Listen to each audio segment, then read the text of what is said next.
Donc, bonsoir à toutes et à tous. Merci d'être venus chez Caribe ce soir. Ça fait vraiment très plaisir. Bon, d'autant plus que c'est à quelques jours près, c'est notre 6e anniversaire. Donc, au nom de Marianne, qui pouvait vraiment pas être là ce soir et qui le regrette amèrement, en fait. Donc, voilà, elle vous salue. C'est aussi, voilà, c'est ces 6 ans qui coïncident avec l'arrivée de Gilda, qui est maintenant notre libraire de choc, en fait, permanente. Et ouais, bah, 6 ans, bah, c'est. Voilà, je le dis, je sais que je vais être très court, hein, mais c'est à la fois très long, c'est très court. Moi, j'ai l'impression qu'on a démarré avant-hier, en fait. En même temps, 6 ans, comme dirait Jacques Chirac, enfin, c'est incroyablement long.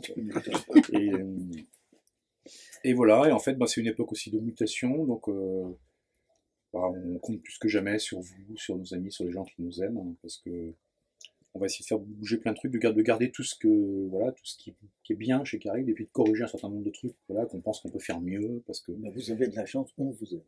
Ouais, bah, merci, en tout cas, et puis merci d'être là. Donc bah, l'exercice ce soir, ouais, donc normalement, la plupart d'entre vous, mais pas tous, le connaissent, parce que vous l'avez déjà soit vu, pratiqué par donc des auteurs, des éditeurs, des traducteurs, des éditeurs, hein, qui sont les gens qu'on invite donc, généralement. Alors parmi vous, plusieurs sont des auteurs, hein, mais ce soir, vous n'êtes pas là en qualité d'auteur, vous êtes là en tant qu'amis, sympathisants, et ça fait d'autant plus plaisir. Et donc voilà, donc l'exercice est toujours à peu près le même.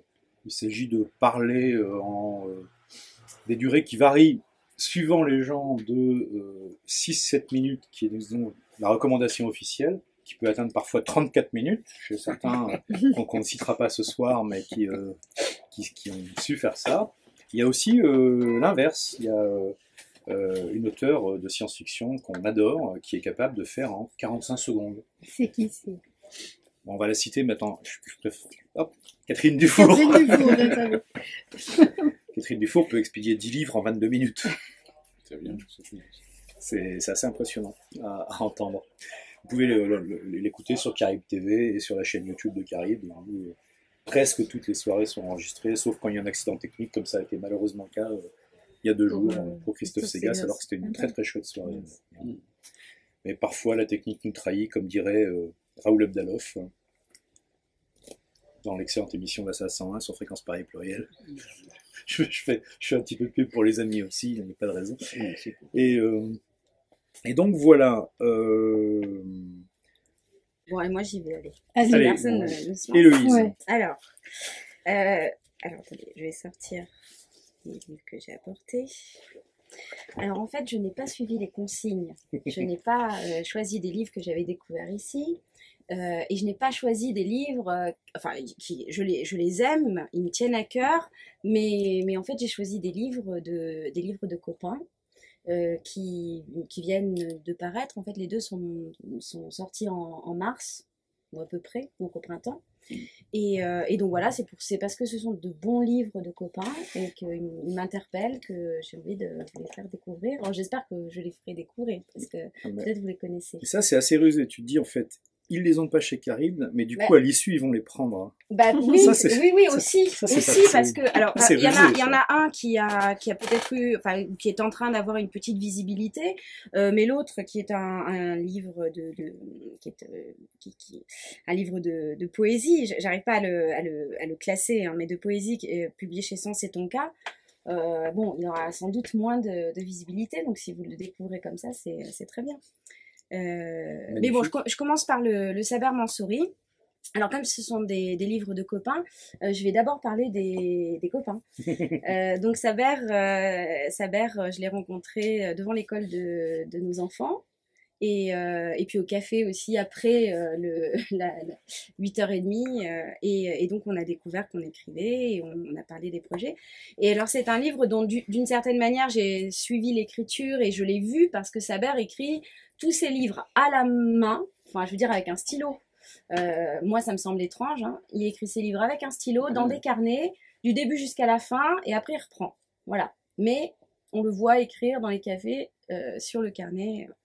Et donc ce livre s'appelle Une femme sans écriture, c'est un roman, il est publié aux éditions du Seuil. Et ce qui m'a frappé quand je l'ai commencé et que je n'avais pas encore lu, en fait j'avais pas lu le 4e de couverture, je n'avais pas besoin puisque c'était, voilà, il m'avait été donné autrement.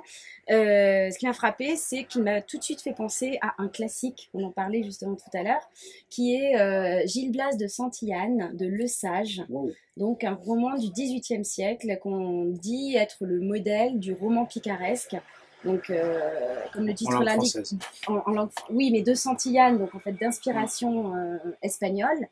Et donc c'est l'adjectif, alors qui figure dans le 4e de couverture, c'est vraiment l'adjectif que je lui donnerai. Hein, c'est un livre qui est picaresque et qui est éminemment romanesque. Alors Sabert par son métier, hein, est historien. Et il est d'origine tunisienne, et il se trouve que le livre est quand même l'histoire d'un historien qui réclame à sa mère son histoire, d'un historien tunisien qui réclame à sa mère son histoire pour écrire sa biographie. Voilà. L'historien veut écrire la biographie de sa mère, et la mère refuse. La mère, c'est justement la femme sans écriture, et la mère refuse de lui livrer sa vie. Et c'est le premier paradoxe du livre, en fait, puisque cette vie, qui n'est pas seulement la sienne, mais qui va être celle de sa mère à elle, de sa grand-mère et de son arrière-grand-mère, eh bien, elle va tout de même la livrer. Hein, donc, en fait, c'est une prétérition. Elle va la livrer en refusant de la donner. Et ça, c'est un premier paradoxe. Et donc le livre est construit, enfin c'est 4 voix de femmes qui se succèdent. Donc enfin 4 voix de femmes. La première voix de femme, c'est la voix de la mère, donc, qui refuse le projet de son fils, qui est d'ailleurs resté silencieux pendant longtemps. Après, elle donne la parole à son arrière-grand-mère, puis ensuite sa grand-mère, puis ensuite sa mère, puis après elle reprend la parole pour faire finalement, on pourrait dire d'une certaine manière, raconter sa propre vie, mais raconter aussi l'histoire de son fils. Donc finalement, c'est la mère qui fait la biographie du fils. Voilà. Alors ce que ne dit pas, parce que j'ai écouté Sabert aussi en parler, ce que ne dit pas Sabert, c'est que finalement d'une certaine manière, c'est un roman autobiographique. Mais jamais il n'en parle. C'est vraiment voilà. Et alors, c'est un roman qui nous conduit aussi de l'Algérie à la Tunisie, dont Sabert dit que c'est au départ un seul grand pays. Hein, donc c'est tout à fait saisissant d'apprendre ça, et puis le livre le fait bien comprendre, parce qu'en fait on suit aussi une trajectoire, la trajectoire de ces femmes qui est une trajectoire linéaire, hein, il n'y a pas de retour en arrière. Elles partent d'Algérie, enfin l'arrière-grand-mère est en Algérie, et puis elles arrivent en Tunisie. Voilà, et puis c'est aussi un livre donc là c'est peut-être le second paradoxe, ou le deuxième que je pointerai. C'est un livre qui m'a fait réfléchir sur le projet, sur son projet, et sur donc le projet de l'écrivain qui est Sabert, justement à l'égard des femmes, et aussi mais ça c'est vraiment une hypothèse de ma part, et aussi sur la façon, enfin comment dire, le poids de l'histoire, et le poids finalement de, j'allais dire, l'occupation, enfin du colonialisme, sur les rapports entre les hommes et les femmes. Parce qu'en fait, les 3 premières femmes ne cessent de perdre leur mari. C'est-à-dire qu'en fait, elles sont mariées, et il arrive toujours quelque chose qui fait que dans la minute qui suit, en fait, le mari meurt, et donc elles sont démariées. Voilà. Et d'ailleurs, c'est aussi intéressant narrativement, parce que le roman ne cesse d'ouvrir des pistes qu'on aimerait bien parfois voir continuer, voir poursuivies. On se dit, ah là, ça va être intéressant, ça va être super. Et en fait, non. On abandonne, et on part, on continue à marcher, toujours dans le même sens, et on abandonne la piste qui avait été ouverte. Et donc voilà, c'est un roman qui progresse comme ça jusqu'à la dernière femme donc la mère de l'historien, qui est la seule qui finalement se marie et ça dure et qui a beaucoup d'enfants. Elle a 7 filles et un fils, tandis que les autres en fait ont une seule fille à qui elles transmettent l'histoire de la famille, l'histoire des femmes. Et donc, l'hypothèse que je faisais, c'était que, bon, il y a vraiment plein de paradoxes par rapport à cette voix et à la parole et à l'écriture aussi. Hein. C'est-à-dire qu'en fait, cette femme qui ne veut pas parler, finalement, elle parle par l'intermédiaire de ce roman, qui, comme je l'ai dit, a une dimension autobiographique. Et puis l'hypothèse que j'ai faite, c'est que finalement, quand les hommes s'oppressent entre eux et que en fait des colons oppressent des autochtones, enfin les hommes qui sont là, eh bien d'une certaine manière, je vais dire les choses très simplement, il y a une sorte de vengeance qui s'exerce sur les femmes. C'est-à-dire qu'en fait toutes les femmes, les 3 premières femmes sont libres. Elles sont fortes, et d'ailleurs elles n'arrivent jamais à se marier. Et enfin, elles n'arrivent jamais, mais c'est le destin les démarie aussitôt qu'elles trouvent mari. Et la dernière, elle, est mariée, et c'est elle qui se tait et qui choisit de se taire pour avoir une conversation verticale avec Allah. Et donc voilà, j'ai trouvé que c'était un livre qui, par toutes ces contradictions, enfin, ouvre à la réflexion. Je peux lire un peu? Bien sûr, ouais. Oui. Donc là, je vais lire le début. Alors, là aussi, c'est un peu contradictoire parce que bien sûr, je préfère les 3 premières femmes, mais en même temps, je vais lire un passage de la dernière. Fils, aucun homme n'a réussi à perturber l'ordre féminin codifié et préservé depuis l'Alassienne, mon arrière-grand-mère. La mémoire de nos femmes et leur vie passée sont 2 affaires trop sérieuses pour les abandonner aux hommes. Ta lettre ne changera rien à l'affaire. Ton silence rompu non plus. Mon histoire est bien gardée par mes filles, tes 7 sœurs. Au bout de 15 années d'absence, tu viens te souvenir de l'existence d'une mère qui t'a porté pendant 9 mois. Tu oses corriger cet oubli en m'envoyant une lettre sans saveur où tu me supplies de t'accorder une longue conversation, des archives et de vraies retrouvailles qui te permettront d'écrire ma biographie pour mieux adoucir ta douleur et ta culpabilité. On ne demande pas pardon à sa mère en lui consacrant un livre indigeste sur sa vie. On revient vers elle, après de longues années d'absence et de trahison, pour tout lui dire et hurler dans ses bras. Fils, je ne réclamerai jamais ton pardon, mais je te réponds, l'exil a fini par t'arracher à la langue de ta mère, il te tuera, attelle-toi à l'écriture de ta vie, dis la vérité, parle au tien. Pourquoi es-tu parti? Donne-moi les raisons qui t'ont poussé à quitter la montagne blanche.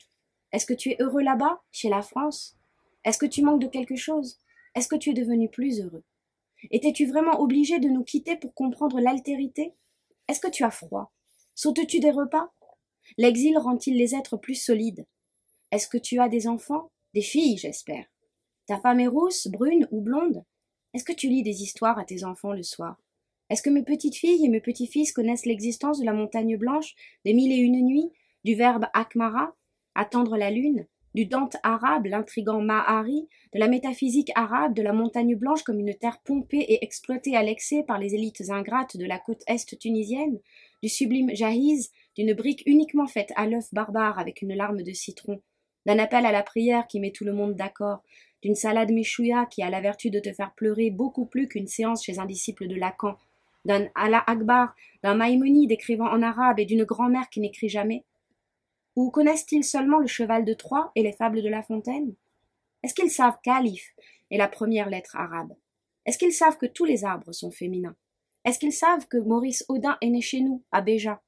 Est-ce que tu leur parles de la colline rouge et de la merveilleuse rivière bleue qui la traverse? Est-ce qu'ils savent que le mot Wibda veut dire solitude et union dans la langue de leur grand-mère maternelle? Est-ce qu'ils apprennent l'arabe à la mosquée ou à l'école de la République? Savent-ils qu'une fille peut hériter plus qu'un garçon? Sont-ils convaincus par ton adhésion totale à la langue française? Est-ce qu'ils aiment les légumes de saison? Préfèrent-ils l'Odyssée à l'Iliade? Si oui, ça me rassure. Est-ce que tu leur dis que Tunis est à 2 heures de Paris? Est-ce qu'ils savent qu'apprendre une langue, c'est construire sa demeure soi-même? Est-ce que tu leur parles de notre patrie au printemps, de nos poules sauvages, de nos chevreaux, de nos manuscrits du siècle XIX que tu as abandonnés pour fuir de l'autre côté de la Méditerranée? Est-ce qu'ils savent qu'on ne raconte pas des histoires de loups aux enfants de la montagne blanche? Leur parles-tu de tes sœurs? Est-ce que tu les grondes? Est-ce qu'ils aiment manger? Quelle est la couleur de leurs yeux? Rends-moi mes petits enfants, j'ai hâte de les embrasser sur les yeux avant de partir. Est-ce que tu t'entêtes toujours à ne pas prendre de petit déjeuner? As-tu trouvé le grand amour chez nos frères et amis français? Comment s'appelle-t-elle? Combien d'enfants as-tu mis au monde? Comment s'appelle-t-il? As-tu des photos que je puisse regarder avant de partir rejoindre les bienheureux et taquiner Allah le Grand en lui réservant une bonne conversation horizontale? Est-ce que tu vis dans l'abondance ou dans le besoin? As-tu toujours les poils blancs de ton genou droit? Le signe d'un futur grand bonhomme, disait ta grand-mère, ta préférée d'entre nous toutes. Est-ce que ton mal de ventre te poursuit toujours? Est-ce que tu continues de te soigner au miel amer? S'il te plaît, dis-moi que tu n'as plus mal au ventre. Je partirai voir mon Créateur sans inquiétude. As-tu su préserver ton silence même si tu n'as jamais mangé ton verbe? As-tu toujours peur de ton père? Comment va le citoyen chez vous? Et l'étranger? Va-t-il mieux ces derniers temps? Qui veut enchaîner? André? Moi, j'ai envie de vous parler de 3 livres qui me tiennent à cœur, dans l'ordre où je les ai lus. Et 2 des auteurs me tiennent à cœur tout autant à cause des relations personnelles que nous avons eues, ou que nous avons encore. Le premier est un livre d'un auteur allemand.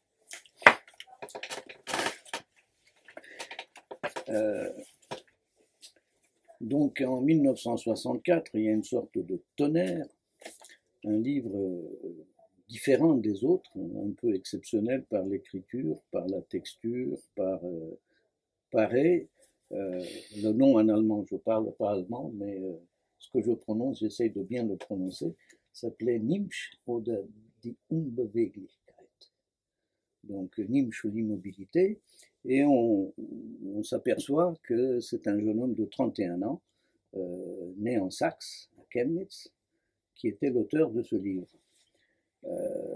Les lignées du seuil ont tout de suite eu l'œil dessus, et il a été traduit admirablement par Bernard Bortolari et publié donc au Seuil en 66, l'année où je l'ai lu. Il a été réédité en poche en 85, donc on le trouve. Il est toujours disponible. Oui, il est toujours disponible. L'histoire de Hertling est un peu bizarre parce qu'il a écrit 2 autres livres à très peu de distance. Donc en 66, 2 ans plus tard, est sorti Yannick, Portrait d'un souvenir, qui a été traduit en France en 69. Et encore 3 ans plus tard est sorti La fête de famille, la fin de l'histoire. Tous les 3 exceptionnels par la qualité de la langue. J'en parlais avec Patrick Charbonneau, c'est quelqu'un qui essayait de dépasser la langue des nazis et de retrouver la langue d'avant. Donc un retour un tout petit peu au 19e siècle, donc à ce qui était avant que la langue soit pervertie, qu'elle soit souillée, etc. Donc une intensité, une richesse exceptionnelle. Et brusquement, après, Hertling arrête d'écrire, pratiquement des romans, n'écrit plus que des livres pour enfants. J'ai appris par hasard qu'il est toujours vivant, il n'a plus rien produit, sauf quelques ouvrages de critique sur Hölderlin, une biographie de Schumann, mais c'est à peu près tout. Donc l'histoire de ce Nimsch, en fait Nimsch c'est Niklaus Franz Nimsch, comte von Strellenau, plus connu sous le nom de Niklaus Lenau, poète romantique autrichien, né en 1802 et mort dément en 1850. Nimsch était obsédé par la figure de Don Juan, et il espérait par la répétition amoureuse atteindre l'instant absolu, le temps suspendu, l'immobilité, comme dit Hertling, cette chose ronde telle qu'en elle-même. Cette obsession poursuivie jusqu'à la démence, jusqu'à la perte du langage, jusqu'à la paix sans pourtour et sans rémission. Un tout petit peu comme la citation de Kierkegaard qui sert d'épigraphe au livre, ce qui est rappelé à la mémoire est du passé, et répétition dirigée vers le passé, tandis que la répétition proprement dite est un phénomène de mémoire dirigé vers l'avenir. Donc je vais vous lire un très court extrait, beaucoup plus court. Par Körner, nous avons appris que vous aviez commencé à écrire un Don Juan, un magnum opus, la consécration du masque. Mais ce n'est pas lui qui apparaîtra, mais bien celui qui l'aperçoit au dénouement, au bord de ce labyrinthe qui, avec une symétrie troublante, l'avait absorbé, puis relâché après une cruelle aventure. Il le voit, le repère, ne saurait désormais s'enfuir, quand bien même on aurait recours au fouet, aux persécutions, aux coups. Il l'attend de pied ferme au lieu où la lumière vient se briser, se solidifie et frappe, là où finissent l'horreur du temps qui passe et le martyre du mouvement et du changement, là où meurt définitivement le désir de nouveau départ, où les descriptions perdent leurs apparences de réalité et de vérité, où le masque ne fait plus qu'un enfin avec le visage, où il se dissout en même temps qu'il livre son origine. Il n'avait jamais fait que perdre, toujours perdre. Et ce qu'il avait gagné maintenant, c'était de comprendre que les pertes n'étaient rien, sinon la somme des profits. Grenier des gorgones où coulait grain à grain le langage, tous les mots du souvenir écrasés, pressurés, privés d'âme. Ici s'entassait la balle vide de ses grains, témoignage de vains efforts, tout ce qui s'appelle l'histoire. Il en avait fait l'expérience, presque aveugle, désormais insensible à tout élan du cœur, il s'était retrouvé. L'union de ce qu'il était. Paroles, gestes, souvenirs, moments d'animation ou d'apathie, de contact avec autrui et de solitude, et de ce qu'il est resté. Attente de l'immobilité, de la possibilité d'échapper à tout mouvement et sentiment de se trouver libéré de tout lien, là où il était au commencement, où il sera à nouveau à la fin. Je peux m'accrocher aux deux. C'est de locomotive. Oui, exactement. En fait, moi j'ai un peu suivi les consignes. Vous connaissez peut-être le livre, mais c'est pas grave parce que c'est toujours la question pourquoi on parle d'un livre et comment on parle est plus intéressant à la limite que le livre lui-même. Donc c'est pas grave si vous connaissez déjà le livre. Alors, Héloïse, tu t'es étonnée qu'il y a un écrivain qui écrive encore à la main. C'est peut-être une question de génération. Mais effectivement, ça existe. Et dans ce livre, il y a un écrivain qui, depuis un certain temps, parce que c'est aussi un livre sur l'écriture même, entre autres, c'est un écrivain qui, depuis un certain temps, n'arrive plus vraiment à écrire. Et à un moment donné, son écriture s'emballe. Et il écrit à la main sur une page blanche avec son stylo. Et dans une sorte d'euphorie, il écrit à grande vitesse. Il a peur de prendre peur, de pas pouvoir suivre, d'avoir mal à la main, etc., etc. Jusqu'à un moment donné, il se réveille un peu de cet état-là. Il se rend compte qu'il a tout écrit sur une seule page parce que il n'a pas tourné les pages. Donc, la page, elle est strictement illisible parce qu'il a écrit sur l'écriture et ce n'est donc plus lisible. Alors, qu'est-ce qu'on peut en tirer comme idée de cette magnifique scène sur l'écriture? C'est que l'écriture, comme n'importe quelle autre expression artistique, a besoin de silence, a besoin de pause. S'il n'y a pas entre les lettres, s'il n'y a plus de blanc, s'il n'y a plus de pause, ben, il n'y a plus d'expression. Je ne sais pas quel musicien a dit que le plus important, c'est pas les notes, mais c'est les silences entre les notes. Je ne sais plus qui a dit ça. C'est Schoenberg. Donc, on peut aller jusqu'au tableau blanc, on peut aller jusqu'au silence, et on peut aussi peut-être citer Beckett avec cet idéal de silence. Je dois continuer, je ne peux pas continuer, je vais continuer, ce qui est la fin de l'innommable. Donc, qu'est-ce que ça veut dire? Pourquoi l'idéal d'un écrivain serait le silence? Pourquoi l'idéal d'un musicien serait le silence? C'est quand même bizarre de voir s'exprimer dans un monde où il y a déjà tellement de bruit, d'en faire quelque chose. Alors je pense, et là je reviens un peu, je m'accroche un peu à ce que tu as dit. Je pense que ça vient essentiellement d'un concept qui est un concept freudien de la psychanalyse, les bases de la psychanalyse. Très tôt, dans l'idée de chez Freud, arrive la notion du unheimlich.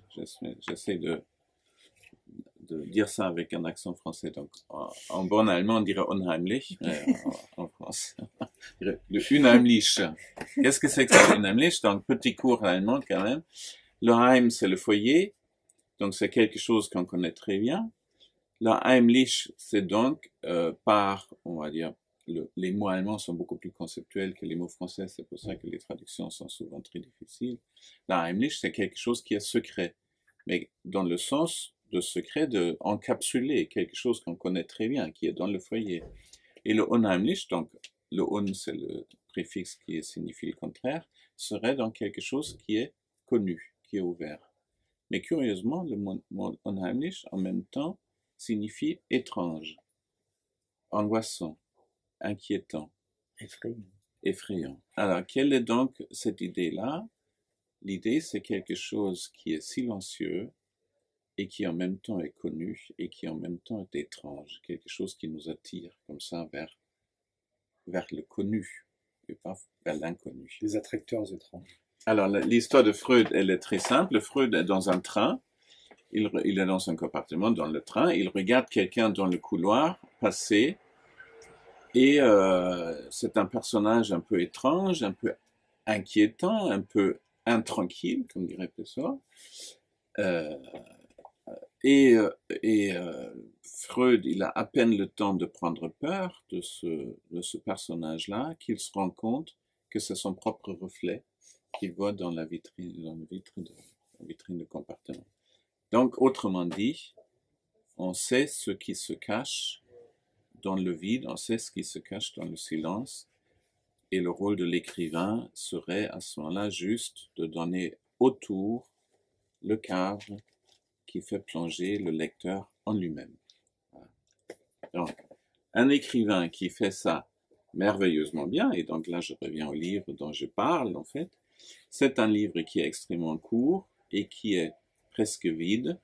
Je pourrais citer une très bonne amie qui fait ça d'une manière absolument extraordinaire, mais c'est pas le livre dont je parle, mais je vais le citer quand même. C'est Ruine, le dernier livre de Perrine Le Quérec, qui n'est pas la poésie, qui est un roman pour moi, mais qui est un roman qui est écrit autour de silence, qui s'installe entre l'héroïne du livre, qui est Unica Zurn, et son compagnon, qui est Hans Bellmer. Donc, magnifique livre, mais le livre dont je parle depuis le début, et que j'ai toujours pas cité, est donc un livre qui tourne autour de la question du vide, de l'absence.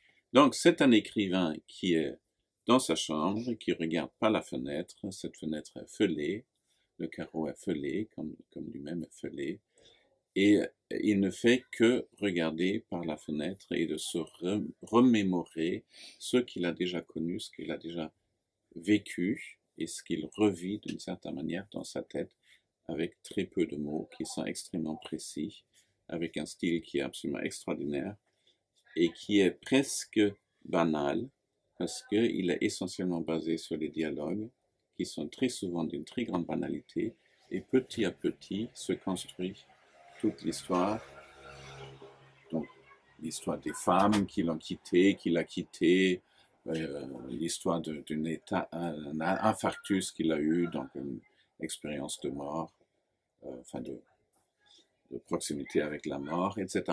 Donc, tout petit à petit se construit toute cette vie-là, et avec extrêmement peu de mots, c'est le lecteur qui construit l'histoire dans sa tête. Donc, ce magnifique livre, qui est publié chez Quidam, vous l'avez reconnu, oui. Ça s'appelle Tout passe, et en fait, ce qui est extraordinaire dans ce livre est que rien ne passe, rien ne se passe, et rien ne passe non plus, c'est-à-dire, il revient tout le temps en forme de spirale sur les mêmes questions, et ça se développe quand même. Il faut souligner aussi l'extraordinaire traduction de notre ami Claro, Et pour finir cette petite introduction dans ce livre, je vous lis le début. Une pièce. Il se tient à la fenêtre, et une voix dit « Tout passe, le bien et le mal, la joie et la peine, tout passe. » Une pièce. Il se tient à la fenêtre, silence. Il se tient là, silence. Il se tient à la fenêtre, carreau fêlé, son visage à la fenêtre, grisaille, silence. Et de nouveau la pièce, la fenêtre. Il se tient à la fenêtre, silence. Il se détourne de la fenêtre, il se met à marcher, la pièce vide, le plancher nu. Le bruit de ses pas sur le plancher nu. Il s'arrête à la fenêtre, il se tient là, grisaille, silence. Il se tient à la fenêtre, silence. Voilà.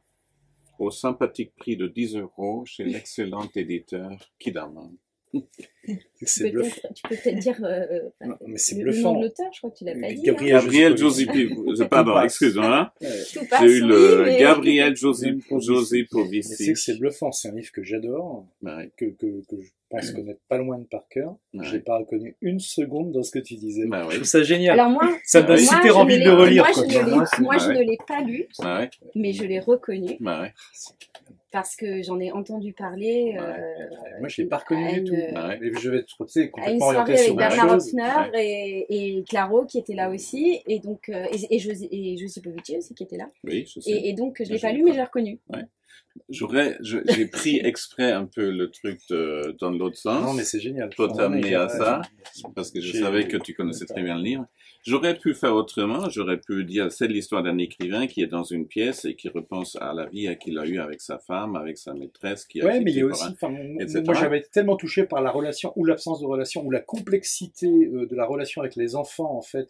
Ouais. Quand tu vis dans des univers tellement différents Ouais. de ceux de tes enfants, Ouais. alors moi, ça c'est quelque chose qui m'avait énormément touché, enfin, tu vois, Ouais. dans ton Ouais. passe, quoi, alors que c'est un Moi bouquin aussi. tout court, hein, ça fait une Moi centaine aussi. de pages. Hein. Bien Enfin, sûr, l'histoire, les mais- relations avec les enfants, c'est extraordinaire. La fille qui fait que le ménage, etc.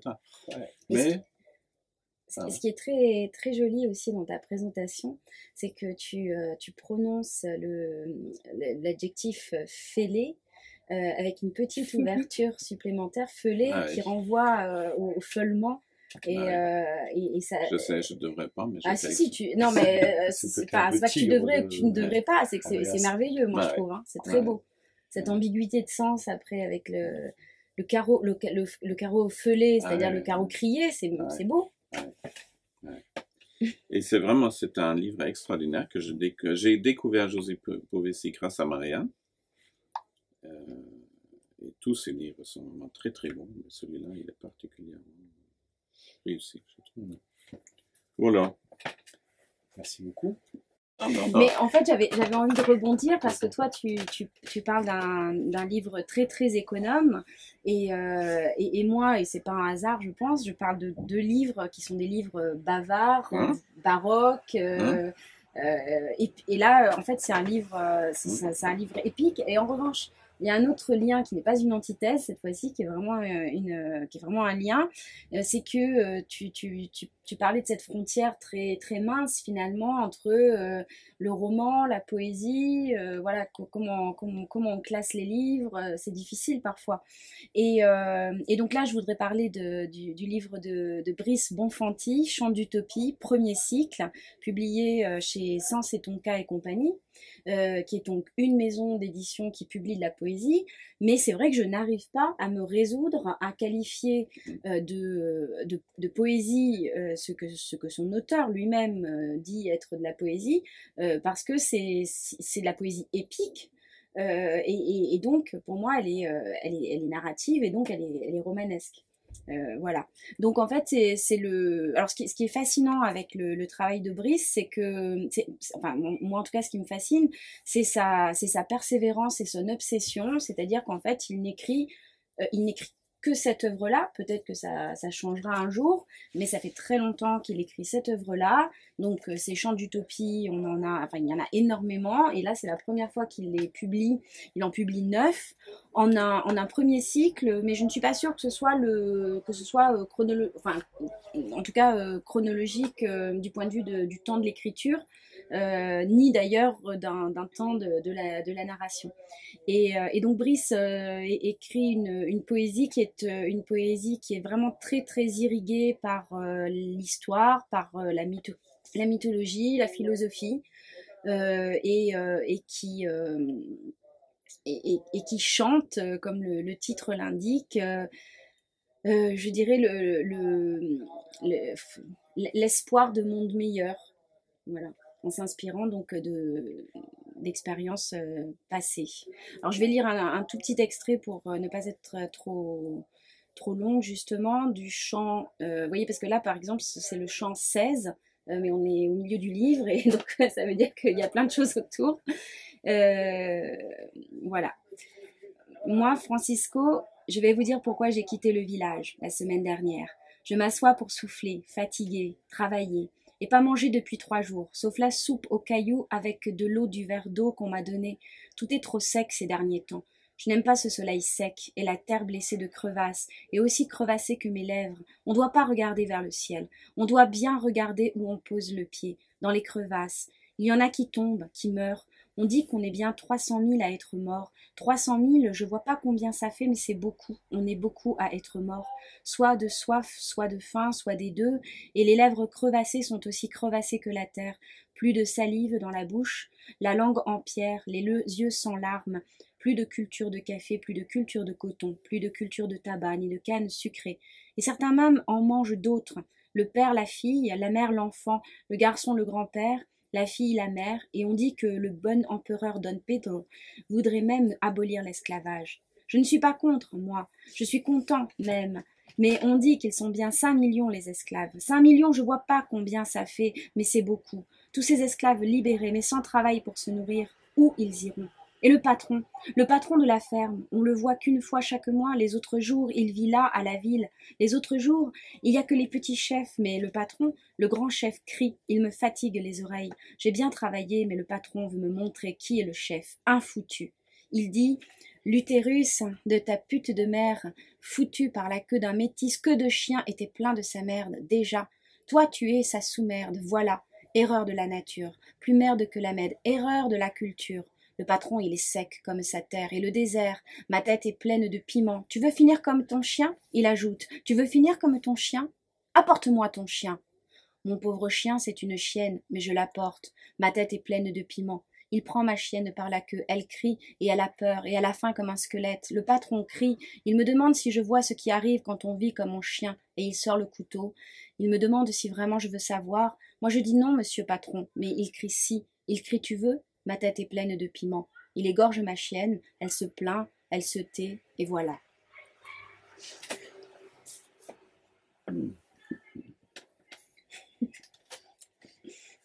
Oui, ça donne envie. Bah, j'ai été très positive, hein. C'est vraiment, ce sont vraiment des chants d'espérance. J'ai choisi un extrait très positif. Ça se sent bien. Oui, on sent l'espérance très fort là. Mais bon, c'est fort, c'est sûr. Alors, comme j'ai rien préparé et que j'ai pas trouvé les consignes, je suis complètement en roue libre.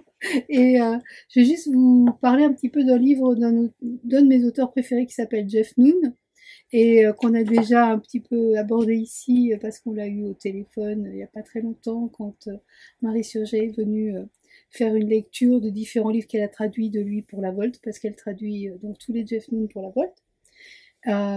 Le livre dont je vais parler n'a pas été traduit justement. C'est le seul qui n'ont pas traduit et qui a priori vont pas traduire parce que c'est vraiment une gageure. C'est quelque chose de très.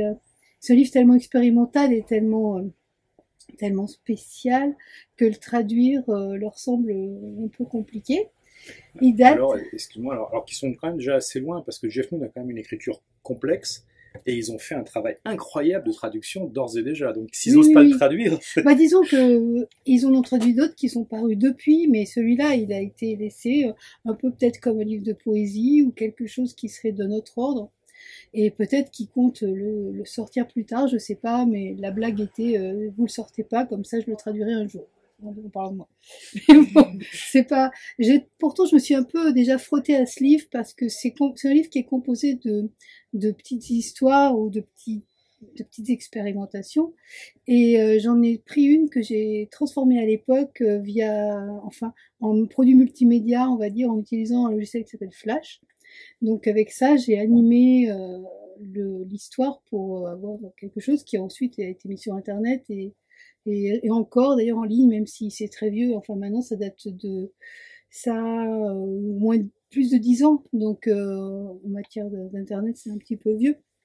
Mais ça reste intéressant de voir pour quelqu'un qui aurait lu ce texte, comment il peut être animé et mis en forme là-dedans. Donc, pour vous dire, ce livre donc s'appelle Cobralingus et, pour ce livre, Jeff Noon a décidé d'utiliser une série de filtres qu'il a inventés.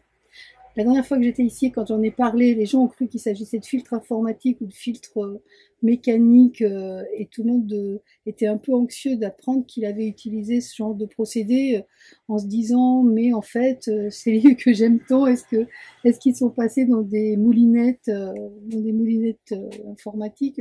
Il a expliqué que non, en fait c'est vraiment des filtres mentaux qui permettent d'aller plus loin et de faire muter le texte. On prend par exemple enfin, dans ce livre, il a utilisé donc des inputs différents. Ça peut être des histoires à lui ou bien des bribes d'autres histoires, d'autres auteurs, et il les a fait passer dans des filtres qu'il a créés. Et pour être plus précise, je vais vous lire, donc, au lieu de lire un passage du livre parce que vous ne l'avez pas traduit, et j'ai oublié de l'emmener, mais je vais vous lire quelque chose que j'avais écrit sur ce livre à l'époque, c'est-à-dire il y a bien longtemps, je pense que c'était en 2002. Donc voilà. Mais ce qui est bien, c'est que comme je l'ai lu, comme je l'ai écrit il y a vraiment longtemps, on dirait que c'est même plus moi qui l'ai écrit. Donc quelque part, ça sera plus facile à lire. Donc je veux vous resituer Jeff Noon si vous l'avez pas encore, si vous le connaissez pas encore. Donc il a commencé avec un roman qui s'appelle Wurt et qui a vraiment bouleversé la donne en matière de science-fiction à l'époque, dans les années 90. Voilà. Ah oui. Ensuite, il a suivi avec un roman qui s'appelle Pollen, qui était une autre histoire dans un univers visionnaire, dans un futur proche, qui avait des notions de rêve et de mythologie dedans. Ensuite, on l'a qualifié de Lewis Carroll du Manchester moderne, et à ceci, il a répondu par un livre qui s'appelait Automated Alice, qui était une relecture de Alice au pays des merveilles. Donc c'est un exercice autour du texte d'origine qui était fidèle au style initial mais complètement disjoncté. C'est suivi ensuite un livre qui s'appelait L'information sur les thèmes de l'intelligence artificielle et de l'autonomie de l'information. Puis Pixel Juice. Ah bah peut-être comment ils ont traduit une information? Peut-être qu'ils ont les dés, une histoire de dés ou quelque chose. D'accord. Ok. Ensuite Pixel Juice qui est un recueil de nouvelles qui déchire encore un peu plus les limites. Et c'est celui que la Volt souvent recommande comme étant la quintessence un petit peu. Ensuite, il est parti dans quelque chose qui est encore plus fou, qui s'appelait Needle in the Groove, qui était le premier roman dub, qui s'appropriait les techniques de mix samplées sur la musique électronique. Et c'était voilà, un trabasse. Et depuis, il en a encore écrit d'autres que j'ai pas mentionné puisque c'était 2002. Mais il a écrit, il est resté silencieux très longtemps. Et il a ensuite écrit un livre qui s'appelle Falling Out of Cars, que je pense que la Volt a traduit, est sorti ou va sortir bientôt. Ensuite, en ce moment, il y a un livre que je lis de lui qui s'appelle Mapalujo.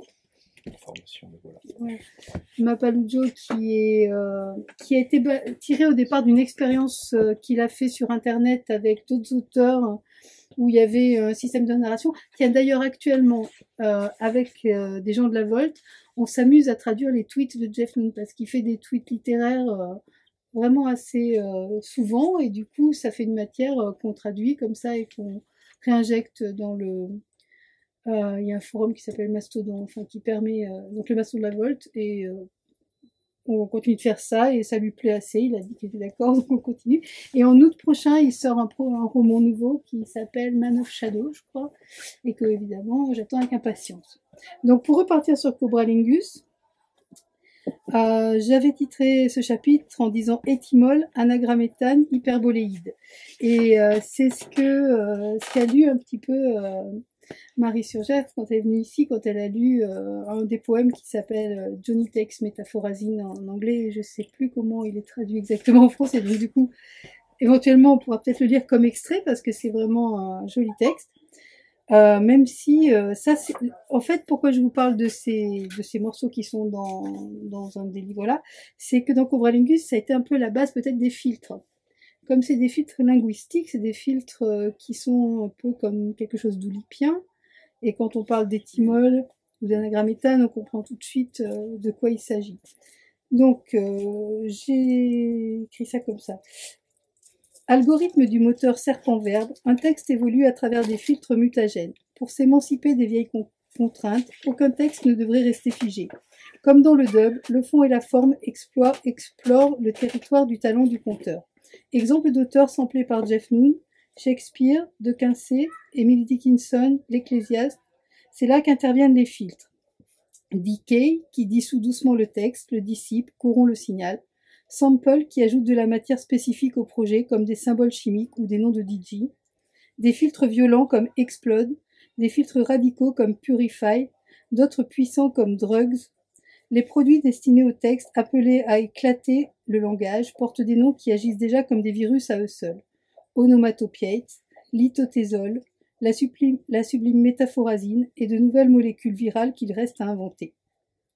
Alors, le texte voyage par ses portes, se déconstruit, gagne et perd du sens, résonne dans chaque pore du lecteur, remodèle les perceptions. Sinueux, le serpent-mot se glisse dans l'oreille, s'insinue dans l'œil, spirale autour des synapses et se connecte directement sur les neurones.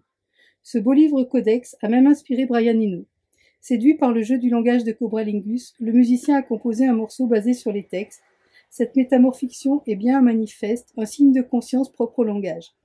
Brian Eno ayant lui-même aussi inspiré Cobralingus par son jeu de cartes créatif des obliques stratégies, la boucle est bouclée quand le texte et la musique prennent un nouvel aspect visuel. Le sens surgit quand les sens s'en mêlent. Enfin, pour conclure, voici les mots que n'arrête pas de me glisser à l'oreille cette blurbe publicitaire depuis qu'elle m'a repéré en train d'écrire cet article. Attention, après s'être injecté l'essence de la musique du précédent ouvrage, vous allez être baigné dans un samadhi verbal qui ne peut que vous faire basculer dans la poésie incarnée. Gare aux indécis, la formule fonctionne, la magie est à l'œuvre chez les artistes, chez les nouveaux chamans venus de Manchester. Les noonismes ont décidément le pouvoir de créer le monde, accueillir le langage à l'état liquide. Et voilà. Mais Jeff Noon, c'est le bien. Franchement, c'est extraordinaire. Ah ouais. Jeff Noon, mais je pense que c'est quelqu'un qui sait jouer vraiment avec la folie du langage et en projetant, mais comme le dit magnifiquement Stig, une culture classique. Parce qu'on parlait tout à l'heure de classique, qui est phénoménal. En fait, Jeff Noon n'est pas du tout un DJ manchestérien un peu ignare. C'est quelqu'un qui repose sur un socle de culture phénoménale, mais qui intègre là-dedans tout ce qui est vraiment contemporain et d'une façon. Tu lis le moindre de ces textes, que ce soit les nouvelles comme dans Pixel Juice, ou les romans comme Vert to Pollen, c'est vraiment, ouais. J'espère qu'ils vont vraiment le traduire, quoi, celui-là. Il s'insère comment dans les textes dont tu as parlé, celui-ci? Parce que si tu as écrit ça en 2002, c'est le Cobra machin. Cobralingus, eh ben, il était... je pense qu'il était juste après le dernier que j'ai cité, c'est-à-dire après Infrabas. Enfin, Infrabas, Needle in the Groove. Et je pense que c'est ça. On le retrouve pas très facilement. J'ai voulu l'offrir à Donna. J'ai fait découvrir Jeff Noon à Donna Sadok, la compagne de Norman Spinrad. Je suis assez contente de moi sur ça parce que faire découvrir à des auteurs qu'on aime, d'autres auteurs qu'on aime, je trouve ça vraiment super. Ouais. Et donc elle a commencé avec Wurt et Pollen. Et là, je voulais lui envoyer Cobralingus comme cadeau et malheureusement, la poste a perdu le paquet. Et depuis, j'ai essayé de le racheter sur Amazon et on n'en trouve plus à des prix normaux. Il est super dur à trouver. Il est devenu excessivement cher. Donc du coup, hélas, j'ai pas pu lui redonner pour l'instant. J'espère plus tard. Voilà. Ça laisse à penser sur la poste. Ah non, mais là, Ça rappelle aussi ce fait important quand même que quand on aime les livres, il faut les acheter tout de suite oui. et en en plusieurs quantité, exemplaires. et en quantité et pas attendre qu'ils soient devenus collector. D'accord. C'était un message de votre libraire. Donc voilà ma participation pour ce soir. Merci. Très bien, merci. André, tu nous en fais un deuxième? Ouais, du coup, le deuxième, c'est, ça vous le connaissez tous, Rimbaud l'Office de Pierre Michon. Ce n'est pas un Michon que j'ai lu. Donc Rimbaud l'Office, c'est le 5e livre de Michon, paru en 1991. Pour moi, c'est le plus abouti, encore que je pense que c'est proprement scandaleux de parler de plus abouti des livres de Michon, tellement ils sont tous aboutis, sauf peut-être les 11, que j'aime moins que le reste. Presque toutes les phrases du livre commencent par « on dit que », donc c'est un résumé de Michon des innombrables rumeurs, enquêtes et soupçons qui ont couru sur Arthur Rimbaud. Arthur Rimbaud qui est fils, oui, mais père de personne, puisque la lignée s'achève avec lui et que nul ne peut se réclamer de sa succession. Michon disait « Quiconque parle de Rimbaud est un usurpateur, puisqu'il se met à sa place, puisqu'écrire sur Rimbaud c'est vouloir en douce occuper le trône de la littérature en personne. » Mais lui, il l'a usurpé magnifiquement. Et s'est établie une extraordinaire symbiose, connivence, complicité entre le Creusois et l'Ardennais. C'est un hommage comme venant du dedans et en même temps une dette et une demande de reconnaissance. De là où il est, sans doute, Rimbaud l'a honoré, cette dette. C'est un livre qui n'a rien à voir avec ses fées et ses mages, ses érudits, ses colélimés, ses sorbonnards, ses ronds en cuir penchés sur le berceau et le départ de l'adolescent absolu, sans comprendre, parce que pour le comprendre, il aurait fallu avoir aussi ne serait-ce qu'un brin vécu, et ce fut le cas de peu, qu'Arthur a fait du grand tout un seul tour, mais un tour complet. Si je savais ce qu'est Rimbaud pour moi, je saurais ce qu'est la poésie devant moi, et je n'aurais plus à l'écrire. On pourrait tous prononcer cette phrase. Et l'extrait que je vais vous lire, c'est un extrait magnifique. C'est sur la fameuse photo de Carja à Montmartre, Rimbaud entouré des écrivains qui parlent entre eux, et Rimbaud est isolé et il regarde dans une toute autre direction que tous les autres. C'est assez fantastique. Tout le monde connaît cet instant précis d'octobre. C'est la vérité peut-être, dans une âme et dans un corps. On ne voit que le corps. Tout le monde connaît le cheveu mal en ordre, l'œil peut-être blanc-bleu qui ne nous regarde pas, clair comme le jour, et porté par-dessus notre épaule gauche, où Rimbaud voit une plante en pot qui monte vers octobre et brûle du carbone. Mais pour nous porter ce regard vers la vigueur future, la démission future, la passion future, la saison et le harard, l'assis sur la jambe à Marseille. Et pour lui, sans doute comme pour nous, porter aussi sur la poésie, ce spectre conforme qui conformément se vérifie dans le cheveu mal en ordre, l'ovale angélique, le nimbe de Boudry, mais qui hors toute conformité est aussi là-bas derrière l'épaule gauche, et quand on se retourne, elle est partie. On ne voit que le corps. Et dans les vers, est-ce qu'on voit l'âme? Le vent passe dans toute cette lumière. Les mitres dans le couloir sont sans éclat ni témoin. Les mains des seconds couteaux pendent. Ils sont sages. Ils ne savent pas exactement que les lèvres serrées ont dit le bateau ivre, mais ils se doutent qu'elles ont dit des vers. Ils ont été pris en photo eux aussi. Sur le tabouret, on dit à mourir leur chef-d'œuvre de second couteau. Pas plus que nous. Ils ne savent sur quelle strophe Carja a déclenché, quel mot il a mis en boîte, non. Nous ne savons pas si Rimbaud à cet instant regrettait l'Europe. On ne voit pas les mains de blanchisseuse. La cravate éternellement penche, on n'en voit que la couleur. Ça a été publié où? Euh, Chez Nadeau? Ça, c'est le seul publié chez Gallimard. Ah, Tout le reste est publié chez Verdier. Chez Verdier. Chez Verdier. Et s'il n'y a plus personne, enfin, je sais pas, je vais parler du troisième, à moins que toi, tu... Non, non, mais vas-y, mais dans ce cas, c'est les 5 dernières minutes, puisqu'on s'était engagé à finir peu après 9h. On peut finir jusqu'à 21h30. Moi, j'ai dit 21h30. D'accord, Donc, ouais, pas de problème. Bah, Si vous Donc voulez le troisième, continuer. c'est un livre de Antonio Tabou Mais bon, je vais bien écouter le troisième. qui s'appelle Il se fait tard, de plus en plus tard. Ah bah, Ah, voilà, mais doucement. doucement. Voilà. Donc Tabou qui c'est encore plus que Michon, quelqu'un avec... j'ai eu de son vivant des relations épistolaires soutenues qui étaient portées par notre passion commune de la langue portugaise. Donc il se fait tard de plus en plus tard. C'est un livre sur l'absence, au sens le plus fort du terme, sous la forme de 17 lettres que des hommes ont écrites à des femmes ou parties, ou abandonnées, ou délaissées, ou mortes. Des lettres intimes, floues ou précises comme savent l'être les souvenirs, voyageuses et érudites, crues ou désespérées, parlant de ce qui a été et n'est plus, de ce qui aurait pu être et n'a pas été. Le choix qu'on n'a pas su, pu ou voulu faire, les vies qui auraient pu être autres. Une seule, la dernière, est écrite par une femme. C'est celle qui donne le nom au recueil. Et cette femme, on le devine, c'est l'une des parques, c'est-à-dire la mort, qui semble dire à tous ces hommes de la façon à la fois la plus rassurante et la plus définitive, il y a quand même quelqu'un qui vous répond. C'est ce qu'a dit Tabou à Alain Nicolas dans une interview à l'Humanité.